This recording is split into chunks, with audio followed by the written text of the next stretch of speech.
Assalamualaikum warahmatullahi wabarakatuh.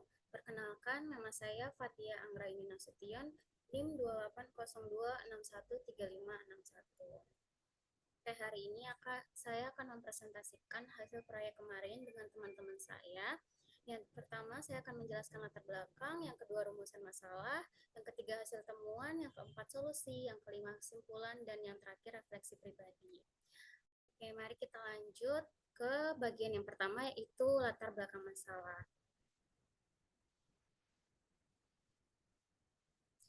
Judul dari proyek saya dan teman-teman kelompok saya adalah Strategi Pemberdayaan Masyarakat Berbasis Pancasila untuk Mewujudkan SDGs Tanpa Kemiskinan. Untuk latar belakangnya, kemiskinan merupakan permasalahan yang kompleks dan multidimensi yang tidak hanya terkait dengan kurangnya pendapatan, tetapi juga dengan ketimpangan akses terhadap pendidikan, layanan kesehatan, kesempatan kerja, serta sistem sosial dan ekonomi yang cenderung tidak berpihak pada kelompok masyarakat tertentu.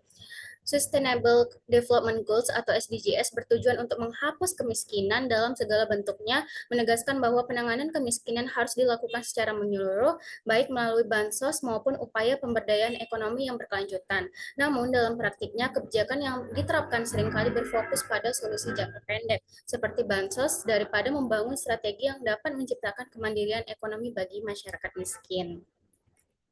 Permasalahan kemiskinan struktural di Indonesia tidak bisa hanya diatasi dengan bansos semata. Meskipun bansos dapat membantu masyarakat miskin dalam jangka pendek, kebijakan ini tidak akan efektif dalam jangka panjang jika tidak disertai dengan strategi pemberdayaan yang komprehensif. Oleh karena itu, proyek ini akan mengeksplorasi efektivitas bansos dalam mengentaskan kemiskinan struktural, serta bagaimana bansos dapat lebih dioptimalkan dengan pendekatan pemberdayaan ekonomi. Dengan menggali pengalaman langsung dari penerima bansos, pelaku UMKM yang pernah mengikuti pelatihan pemerintah, serta pihak-pihak yang terlibat dalam penyelenggaraan bansos, proyek ini bertujuan untuk mengidentifikasi tantangan utama dalam penyaluran bansos, serta merumuskan rekomendasi kebijakan yang lebih efektif dan lebih berkelanjutan. Yang kedua adalah rumusan masalah. Rumusan masalah antara lain yaitu yang pertama, sejauh mana efektivitas bansos dalam mengentaskan kemiskinan struktural, yang kedua, apa saja kendala dalam penyaluran bansos di Indonesia, dan yang ketiga, apakah bansos lebih efektif jika dikombinasikan dengan program pemberdayaan masyarakat. Lalu yang ketiga ada hasil temuan di lapangan. Dalam pelaksanaan proyek kita ada 3 poin. Yang pertama, observasi. Observasi lapangan dilakukan di beberapa lokasi yang menjadi sasaran program bansos dan pemberdayaan masyarakat.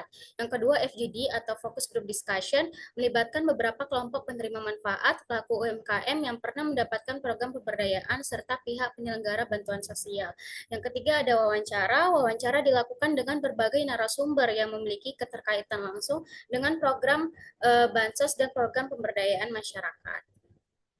Lalu untuk hasil observasinya, aspek utama yang diamati dalam observasi ini ada profil penerima manfaat bantuan sosial, lalu jenis bantuan sosial yang diterima dan bagaimana penggunaannya, dampak bantuan sosial terhadap kehidupan sehari-hari, lalu interaksi penerima bantuan sosial dengan program pemberdayaan yang tersedia, dan kendala yang dihadapi penerima manfaat dalam mengakses bantuan sosial. Lalu untuk fokus group discussion, topik yang dibahas dalam FGD meliputi sejauh mana bansos membantu masyarakat dalam keluar dari kemiskinan, lalu tantangan utama yang dihadapi dalam implementasi program bansos, lalu apakah ada pola ketergantungan masyarakat terhadap bantuan sosial, dan rekomendasi untuk meningkatkan efektivitas bantuan sosial dan pemberdayaan ekonomi. Lalu untuk hasil wawancaranya, saya melakukan wawancara dengan salah satu narasumber bernama Ibu Siti Rahmawati yang merupakan seorang ibu rumah tangga berusia 45 tahun. Ibu Siti merupakan warga di sebuah desa di Kecamatan Medan Temung yang pernah menjadi penerima manfaat dari program bantuan sosial langsung tunai desa atau BLTDD.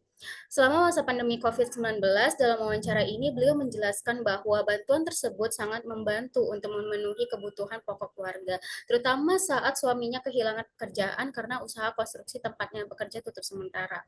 Proses pendataan penerima bantuan dilakukan oleh aparat desa dan RTW setempat. Menurut Ibu Siti, awalnya terdapat kebingungan dan ketidaktahuan warga tentang siapa saja yang berhak menerima bantuan, karena tidak semua warga miskin terdaftar. Namun, Namun setelah adanya sosialisasi dari pihak desa, masyarakat mulai memahami mekanisme penyaluran.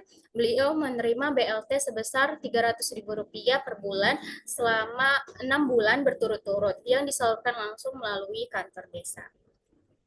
Lalu yang keempat ada solusi.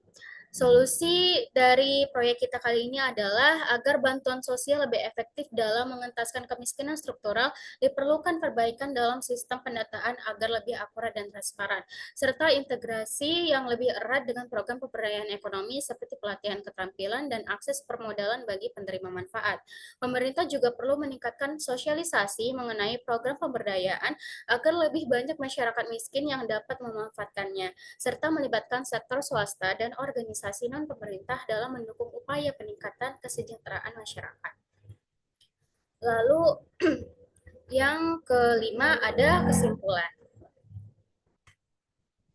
Kesimpulannya adalah, berdasarkan hasil penelitian yang telah dilakukan, dapat disimpulkan bahwa bantuan sosial memiliki peran penting dalam memenuhi kebutuhan dasar masyarakat miskin, tetapi belum cukup efektif dalam mengentaskan kemiskinan struktural.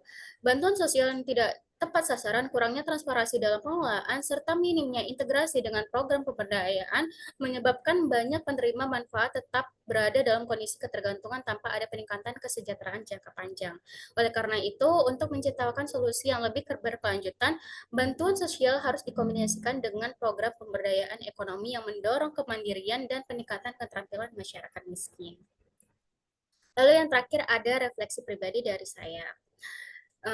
Untuk refleksi pribadi, melalui pelaksanaan proyek ini, saya memperoleh pemahaman yang lebih dalam tentang dinamika dan tantangan dalam penyaluran bantuan sosial di Indonesia. Sebelumnya, saya memandang bahwa bantuan sosial sebagai solusi utama untuk mengatasi kemiskinan. Namun, setelah terlibat langsung dalam observasi lapangan, wawancara, dan diskusi kelompok, saya menyadari bahwa bantuan sosial tersebut seringkali hanya menjadi penyangga sementara tanpa memberikan dampak jangka panjang yang signifikan. Proyek ini membuka wawasan saya bahwa pengentasan kemiskinan memerlukan pendekatan yang lebih komprehensif dan berkelanjutan, yang tidak hanya mengandalkan bantuan langsung, tetapi juga mendorong partisipasi aktif masyarakat melalui pelatihan keterampilan, akses modal, dan penciptaan kesempatan kerja yang layak. Pengalaman ini juga menanamkan kesadaran akan pentingnya transparansi, akuntabilitas, serta kebijakan berbasis data dalam menjalankan program sosial yang efektif. Sekian dari presentasi saya hari ini. Kurang lebihnya saya mohon maaf. Wassalamualaikum warahmatullahi wabarakatuh. Terima kasih.